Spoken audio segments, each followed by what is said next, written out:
stage 9 and we had 192.9 kilometres, starting in Egla, the home of the UCI. We had 2 first category climbs towards the end of the stage and a difficult run to the line. Many different teams lined up at the start as they tried to get in the day's breakaway. It was a very active start, but nothing got away before the first climb of the stage. Onto the first climb, and Mark Hershey was in difficulty, Marc Soler was in difficulty, and it wasn't looking good for UAE. Further up the climb, a group of 15 riders had a small gap on the peloton, including Uran, Castroviejo and the 2 big French hopes, Pinot and Barguil. The peloton then switched off, and they seemed happy with the situation apart from one man. And that man was Wout van Aert in the green jersey. Also along for the ride, Brandon McNulty of UAE. The group of Wout van Aert worked well together and soon joined the 15 leaders in front. After being in difficulty in the first climb, Hershey and Soler joined their teammates at the front of the peloton as they started their work for the day. After making the effort to join their leaders, Wout van Aert took maximum points at the intermediate sprint.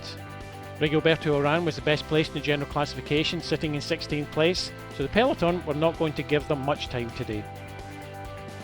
With 21 riders in the breakaway, UAE had 1 rider there in Brandon McNulty.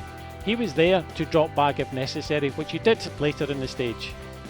After a shaky start, UAE controlled the stage for the rest of the day. On the second category climb, Pierre Latour was hungry for points. With his team leader Ben O'Connor having an unlucky tour so far with illness and injury, Bob Jungels decided that he would attack with 63 kilometres to go. He was caught briefly by Simon Getchka, who took maximum points in the first category climb, but Bob Jungels decided to go alone on the descent. On the long valley road towards the last climb of the day, his team car was trying to do everything in the book to try and help their man. Onto the final climb with 25 kilometres to go, Bob Jungels was ahead by 2 minutes. Over the top of the final climb, and he only had 23 seconds on a fighting performance from Thibaut Pinot.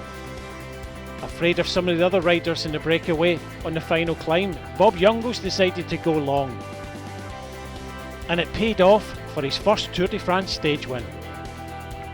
Behind and possibly wanting to win this stage today, Pogačar unleashed the beast and took another 3 seconds on many of his rivals. Stage 10 after the rest day is a short stage of 148 kilometres, which should make it a very active stage.